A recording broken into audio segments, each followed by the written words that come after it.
So, guess who's tired of doing backpack reviews? Not this guy.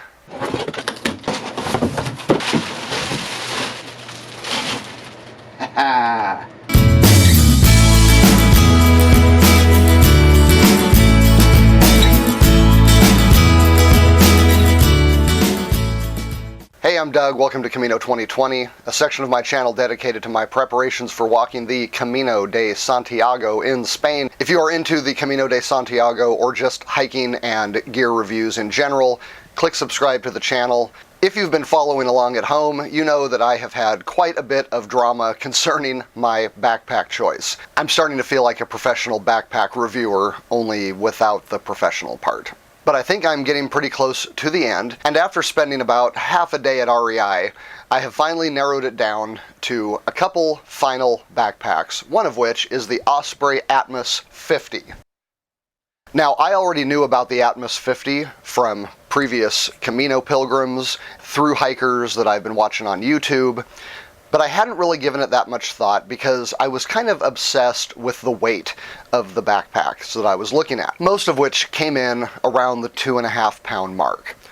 I was just convinced that I needed a lightweight backpack, and the Atmos 50 is not exactly a lightweight. This is a full-featured backpack that weighs in at about 4.2 pounds. So how did I end up with this thing on my back at REI? Pretty simply put, it was the most comfortable. So the Atmos 50 is a 50-liter backpack that is just full of features. First of all, this is a top loader. So you've got the lid, or the brain as some people call it, and it is quite large. 2 pockets open up. I like that the inside is green so you can really see well on the inside. Underneath is a secondary pocket that's even larger. I mean, this is basically a day pack all to itself. One of the nice things about the lid is that it comes off. So if this is not something that you prefer, you can just remove the lid, and coming out of the top is a flap with extra clips so that you can just put it right back together again using the same straps that you held the lid on with. So if you prefer a little sleeker design and you don't need all that extra storage, you can basically convert the Atmos 50 into a somewhat smaller volume pack. If I had to guess, I would say that that is probably 4 or 5 liters just right there in the lid, and it's a little bit closer to a Camino size backpack. You've got the front stretch mesh pocket, which is a big favorite of mine. On the sides, you have 2 stretchy pockets. It also has the side storage option, so that if you're carrying water bottles, you can actually lay them down and have them pointed forward and allow you to just grab them on the go. The green compression straps that you see here do not have a behind the pocket entry, which many of the Osprey packs do. However, the way they are configured, they don't get in the way of the pocket, so there's really no need. It doesn't get in the way of the pocket anyway. On the bottom of the pack, you have more compression straps, storage straps, and you have a bottom pocket that you can put a sleeping bag or something inside. Now, this is separated from the main bag by a piece of material that is both adjustable and removable. So if you want to convert this into just a single duffel style, you can pull this out of here. And you can also adjust it so that it drops farther into the compartment or makes a hard separation between the two. These are big, gnarly zippers, nice big pull tabs. Overall on the outside, the pack feels very well made. There's just straps and stitching everywhere. You've got dual ice axe loop style containment here. Going into the top, we have a standard drawstring top entry. And when you look down inside, there is an additional compression strap to hold everything down inside. You have a clip and a pocket for a hydration bladder, and the rest is basically one big opening. Again, at the bottom, you have the separator between the bottom compartment and the main bag. And you have some elastic bands up here that you can run your hydration tube through if you choose to carry that way. Now, so far, we have not seen anything terribly unique about the Atmos. Just about everything that I've shown you on here so far can be found on a number of different Osprey backpacks or just other brand backpacks in general. But that's about to change. What sold me on the idea of the Atmos 50 was not any one of these features, but the suspension system. Osprey calls this the anti-gravity suspension system, and for good reason. Most backpacks to me feel like a weighted bag with some straps around you to keep it from falling off. The Atmos feels like a big hug from a teddy bear. Not that I know what that feels like.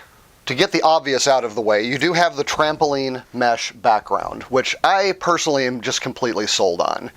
I can't stand feeling a backpack up against me all the time, trapping my sweat, and just turning my shirt into a wet mess by the end of a hike.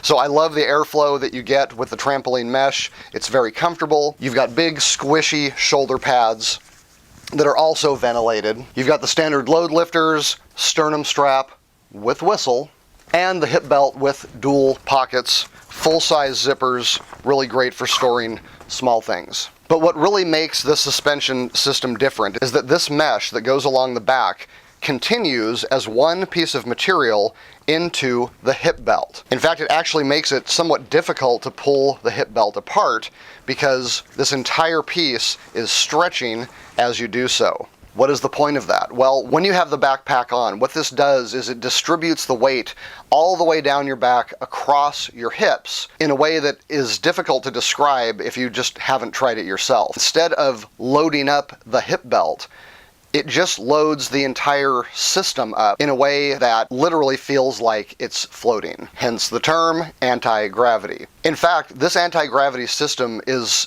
so well done that you have to be careful to actually make sure that the backpack is loaded before you try it on. Because if you just put this on empty, it will literally lift itself up your torso and not fit anymore. This is a backpack designed to comfortably carry weight. Now, I would have loved to have gotten something in the 40-liter range for the Camino, but unfortunately right now, Osprey does not put the anti-gravity suspension system on anything smaller than the 50.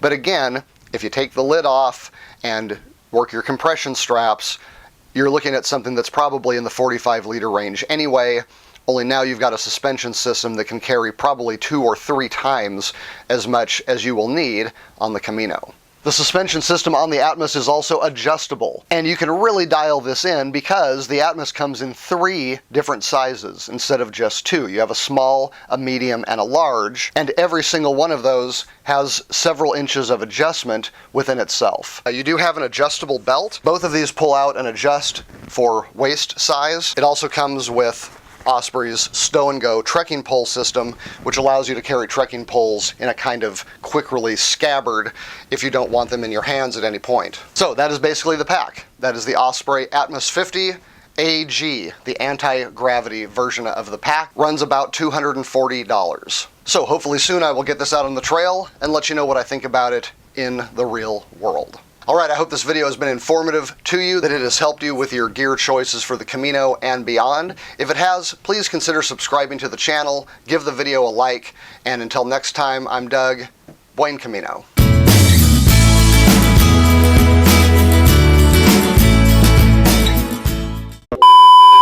That is the Osprey Exos. No, it's not.